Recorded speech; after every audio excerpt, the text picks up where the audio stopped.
This chapter just goes to show you that that's what it's all about in One Piece, in life. I mean, honestly, if you have someone that you would die for, that's really something. One Piece, Chapter 485, Straw Hat Pirates, Pirate Hunter, Zoro. Holy shit. We're going to get to that picture in just a minute, but let me rewind for a second here. Well, hello, my brothers and sisters and Zoro fans of the Nerd Nation. I, as always, am Jim, and I'm here to bring you another review on the awesome and selfless and touching and just very admirable tale that is One Piece. Now, the last chapter, of course, saw things looking to be pretty grim for the Straw Hats. I mean, when you think about it, everyone is pretty much down and out, injured. Luffy's down. Zoro and Sanji, nobody was really able to do anything to this Kuma. And at the end of the chapter, he wound up going and releasing after he, of course, said, hey, I'll leave in exchange for Luffy's head. And everybody said, yeah, right. Right here, buddy. He went and used this Ursa bomb, and that's how the chapter ended off.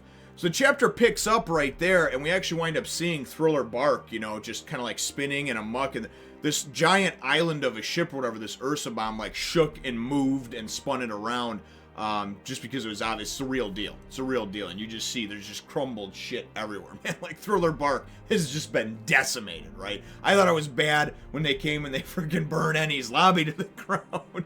But I mean, this is just complete and total destruction and annihilation of any standing buildings and stuff, at least the ones that we see in here.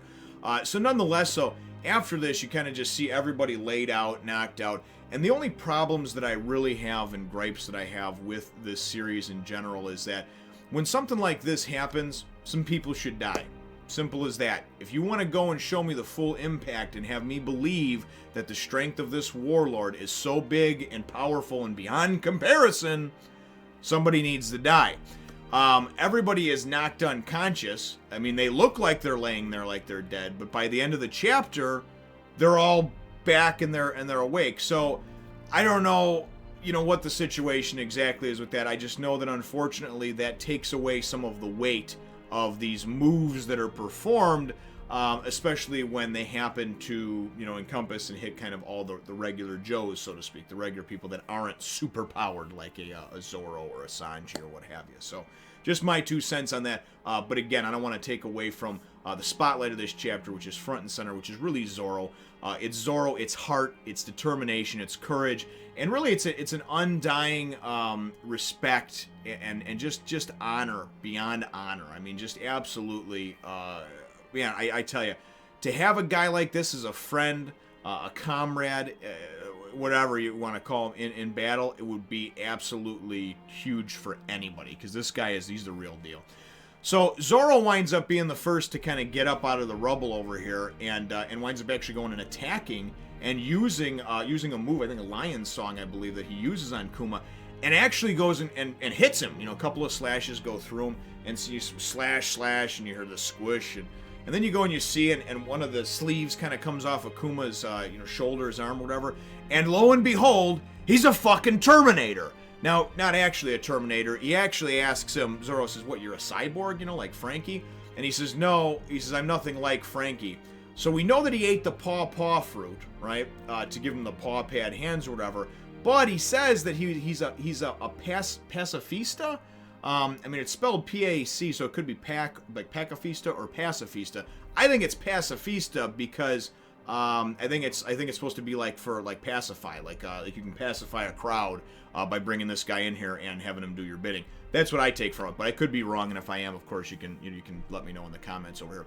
But so this pacifista, he was actually created by the world government's greatest mind that they have, who's mentioned one other time back in Ennie's lobby, and that's Dr. Vegapunk.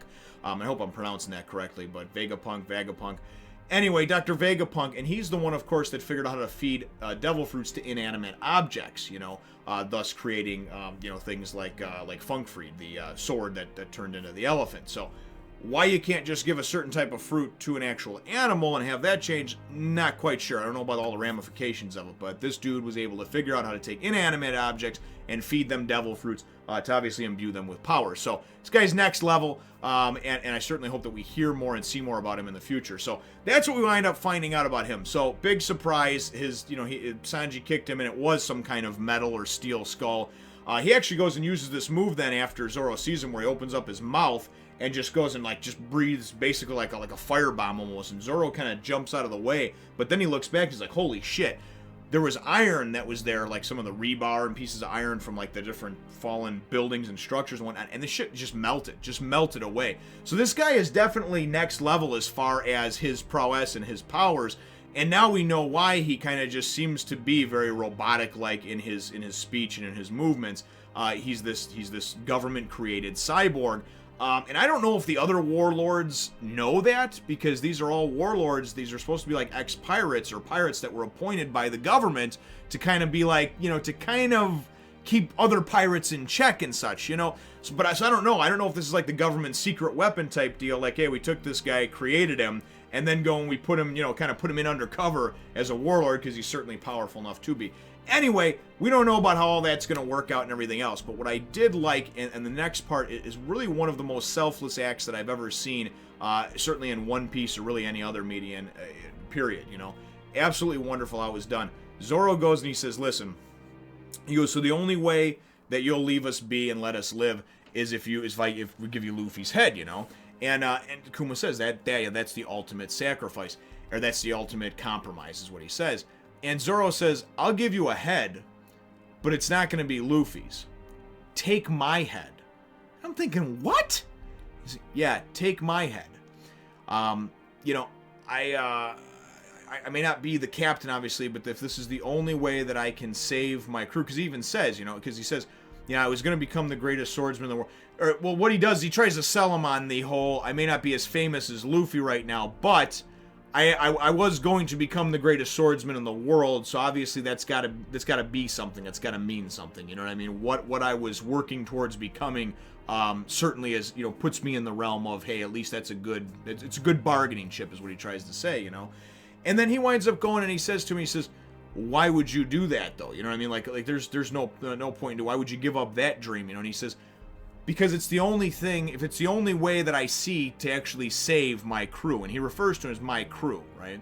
So I can see where a lot of people come from, especially after this, making the comparisons to Zoro and being the vice captain and this and that and everything else. I'm not going to get to an argument for another time. It's a video for another time. Somebody can just yell and flame at each other about who's better and who's this. I really love Zoro, and I also really love Sanji. And to tell you the truth, I have respect and love and admiration for them for different reasons, okay? So they're both unique characters, and in that sense, for me, there's no competition for things like that. But I do get where people are talking about, especially after something like this. So Sanji then goes and steps in and says, no, don't give up your dream and this and that. Listen, take my head, okay? The world government doesn't take me seriously now anyway, but I guarantee you, if you let me go and run free, you're going to regret it because of what I'm going to become. Yeah, me, Blackfoot Sanji, right? Or Blackleg Sanji, And, and then he goes and he says, so, tell everybody I said goodbye and start looking for a new cook, right? Zoro goes and knocks his ass out. Just boom, just knocks him out. Now, does it diminish what Zoro did as far as, giving himself up by Sanji going and offering the same thing? No, absolutely not. And is it just a shameless, Sanji wanting to be like Zoro, copying him, this and that? No. It's two people who are very selfless in the sense that their motivation, the thing that drives them, they're willing to go and give up or put aside for the betterment and the sake of, at least temporarily, saving their friends, their family, right? And it goes to show you what is important in life. Just like when I've talked about the shitty parents and fathers and Robin's mother and everything else going off and everybody, oh, well, just because you have a kid, does that mean that you should stop pursuing your dreams? No. It means that if you need to adjust your dreams, you can do them around having a child. Not in lieu of having a child, not instead of having a child. Not, I had one, but then I'm going to go and fucking leave it so I can go do what I want. What this shows you is that family is the most important thing. because the Straw Hat crew is like family. They're friends that are tied so closely together that two of them are willing to give up their lives, and I'm sure every one of them would have, but the two of them are willing to give up their lives, the two that were conscious, to save the lives of others, even if only temporarily. And they don't even know if that shit's gonna work, because really, how can you trust one of the 7 warlords of the sea? So the thing that I liked about it is that they were both willing to put aside their dream, their lifelong dream of what they wanted to do, become greatest swordsman in the world, find the all blue, that stuff, right? To go and to save that family bond that they have, that family unit that they have. And I loved it, absolutely loved it. Zoro knocking Sanji out, though, was good in the sense that he was like, listen, he challenged me, it's my fight anyway. So then he goes and he says, listen, I've proven that I'm a man of my word. So let's, do you want to do the exchange? Take my head, whatever. So Kuma says, and he goes, well, that's an interesting thought. He says, how about this? And he goes, so he goes and he takes and he does this thing where he goes, and uses his magic magical hands or whatever, which I hope they explain a little more, because right now it seems a little bit hokey, the shit that he can do with the paw fruit. But anyway, he goes and actually extracts in a huge bubble, a paw bubble, all of the pain and suffering that Luffy endured in his fight with Moria and of course Oars, and just everything that he's experienced since he was fine last time, since he got to Thriller Bark. He pulls out into this bubble. It's all his anguish and sorrow and suffering, right? And he tells Zoro, he says, I'm gonna go and just give you a glimpse of it, here, give you a little taste. And he flicks a little bubble of it at him, right? And it hits Zoro, and I mean, Zoro's just like, oh man, like he just got shot in the dick, he just, ugh. Anyway, and then he goes and he says, okay, how did that feel in this place? Now let me just change the location, blah, blah.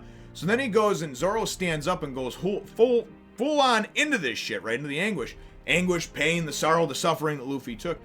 And Kuma goes and he says, this much, he goes, you're already weakened to begin with, and even if not, as much as he's endured, and you to now feel all that on you, it's going to be hell. It's going to kill you. You're not going to be able to survive.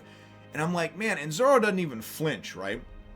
So anyway, we get this shot then after that where it's Kuma kind of standing out at the edge of Thriller Bark, and he's just like, you have some excellent crewmates here. We'll just say it.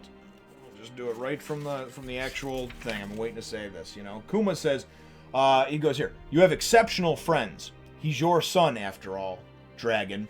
So we already knew about that Luffy's father is Monkey D. Dragon. But then we go and we get everybody's up and they're all having a big party, and Luffy's like, I feel great, like, I feel like $1 million. And they're like, oh, but you must just be slap happy from the fight, because obviously Luffy endured all these wounds and everything else. And they're wanting to know what's going on. Sanji wakes up and he's like, what the hell? Because Sanji's the only one that was witness to what was really happening when he got knocked out. And he's like, where's... So he goes to find Zoro, and Zoro's standing out over here, and Zoro's just standing here. And this is the picture that I showed in Flash at the beginning. Get you a good look over there. Zoro looks, man... I tell you, I don't even know how to describe how Zoro looks. Zoro looks like he's been mutilated by wild animals, okay? He's just got blood and scars, and it's just depicted so beautifully. He's just standing there, right? And then Sanji's like, what's with all this blood? Hey, are you alive? Where'd you go? What happened here? And then we get Zoro. Nothing. At all. And he just got that steadfast look on his face, and I'm thinking, now, I don't know if he wound up taking all of that hate and pain and anguish in, because they kind of just like, he kind of cut to black, so to speak, when he was going to take it in. I don't know if Kuma went and saw that, hey, even after the taste of it, he was still willing to accept it, and Kuma respected that. Because Kuma, when he made the deal, he even said, now, if I touch Straw Hat Luffy after this, it would be, it would be dishonorable, right? And it would dishonor me, it would shame me. And then, Zoro even he said, yeah, any man of honor would, So obviously, even though Kuma's like this cyborg thing or whatever, he wants to have some type of honor amongst, no honor amongst thieves, but he wants to, have honor, obviously, and dignity. But whatever he did and left them, I don't know if he completely put all that into Zoro, and Zoro just took it like a champ, even though he was supposed to die, and Zoro was still just standing there all bloody and fucked up. Or I don't know if maybe he pulled back a little bit and said, hey, you know what? You're a worthy opponent, kind of like Mihawk did with Zoro back in the day, way back on the Baratier, where he kind of said, hey, listen, I'm going to let you live to fight another day, because I kind of like your determination, I like your fire, So I'm hoping that's what it is. Anyway, my chapter question for you, though, brothers and sisters, is really, and the last chapter question was about Zoro as well and everything else, but this one has to be about Zoro. Overall, what are your thoughts on what he did, what he was willing to do, how he was willing to do it, even not only being willing to just give up his head, but willing to take all of Luffy's pain and anguish and suffering that he suffered during there. All to go and save the crew, man. We got to get a discussion going by. Let's talk about it in the comments down below. Feel free to hit those thumbs up, the like button if you should think that I deserve it or fucking Zoro deserves it. Yeah, hit the thumbs up for Zoro. That's what I say. And let's see by a comparison to other videos that I do and whatnot how many thumbs up we can give for Zoro and his selfless act to save his family, to save his people, to save his crew, his friends. I just loved it. And then feel free, of course, to subscribe if you haven't done so already. And we look forward to catching all of you in the next Fun Nation. Thank you. Thank you very much for watching, and remember to check out my other channels and follow me on Facebook and Twitter.